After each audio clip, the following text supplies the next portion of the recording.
Welcome to tonight's panel discussion, HIV/AIDS Ministry, Past and Present. This panel is inspired by our exhibition, Afterlife, which explores themes of death, community, and love through the work of artists Ed Ulrich-Sugai and Mark Mitchell, both of whom were affected by HIV/AIDS. We had planned this event for March, but we had to cancel when we were hit with our very own pandemic.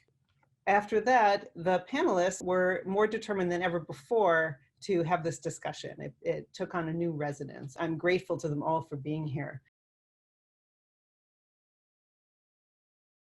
When I looked at the work of Mark Mitchell, both artists stunning, but the work of Mark Mitchell, and what a beautiful thing to think about people as they come to the end, being cared for and held and dressed beautifully to honor the lives they lived, and every bit of it, the lives they lived and the way they passed. So it just seemed like a powerful opportunity, and we'll talk more about that. I think the pairing of the art is amazing because it's both the shrouds and the glory of the ascending bodies. At the time that people died, sometimes it was hard to think of this moment of transformation, which is what I think of it as a moment of beauty, though it was spiritually always that for me, because the reality of their human suffering and the decaying body and the circumstances often were degrading, frankly. This was like a re-imaging of that to me. The ascending joy, right? I think that's what several of them were called. And I often thought spiritually, this is what's happening, even though it doesn't look like this in the carnal world. And so it was a restoration to me, those images. The image of the birds embroidered into some of the sleeves, that made me cry. It's making me cry right now because everyone deserves to be seen in that way as royal in their death. Sometimes art will do what nothing else can do, and I felt restored. We have beauty in death and beauty in life. The burial garments and the beautiful ascending figures, and that's true. No matter what the bodies look like as people go, they are the beauty of that person, the whole of their life, and they are someone's children and someone's grandchildren, and coming behind us we will be the ancestors for the next generation. The AIDS crisis, which is, I thought, really well put, is still ongoing. It's certainly not over.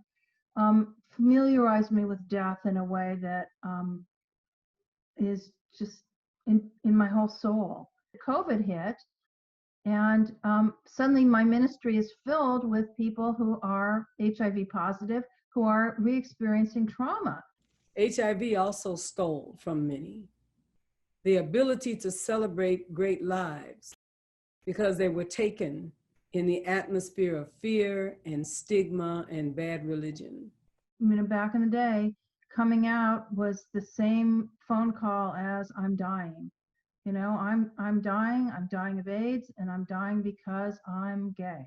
The COVID pandemic has really torn the tattered bandage off the wound of white supremacy. It's that disruption of basic kindness and basic compassion that we're really seeing again. We need, through public health and through compassionate spiritual teachings, and in our own lesbian, gay, bisexual, transgender, and straight communities, we need to say to folks, it's not about otherizing. This, we are all in this together, and we will survive it by taking care of each other. Let's start with deciding that no matter what comes down from the White House or any color house that's out there, that we will begin the active work of self-care. We'll fall for anything if we can't stand for something. We've been through something together. And I think that what we earned and learned now is a gift that we can bring into the present, that in the past, people weren't even interested in what people like us thought. But now we really have a gift to talk about what it takes to survive, what it takes to navigate, what it takes to find meaning in the midst of great suffering. Hard to you is that those beginnings came with an epiphany. I believe that our epiphany, which in so many ways, in so many powerful ways, my precious sister, Rabbi Jane, just made very, very clear. We are going to have to speak truth to power again. And we are going to have to bring the voice of our experience and the voice of our knowing, our passion and our compassion again to do something about this. We laid down in coffins in San Francisco. And now we are going to have to put up a fight for the heart of this country and the other countries who are taking their steps by watching us.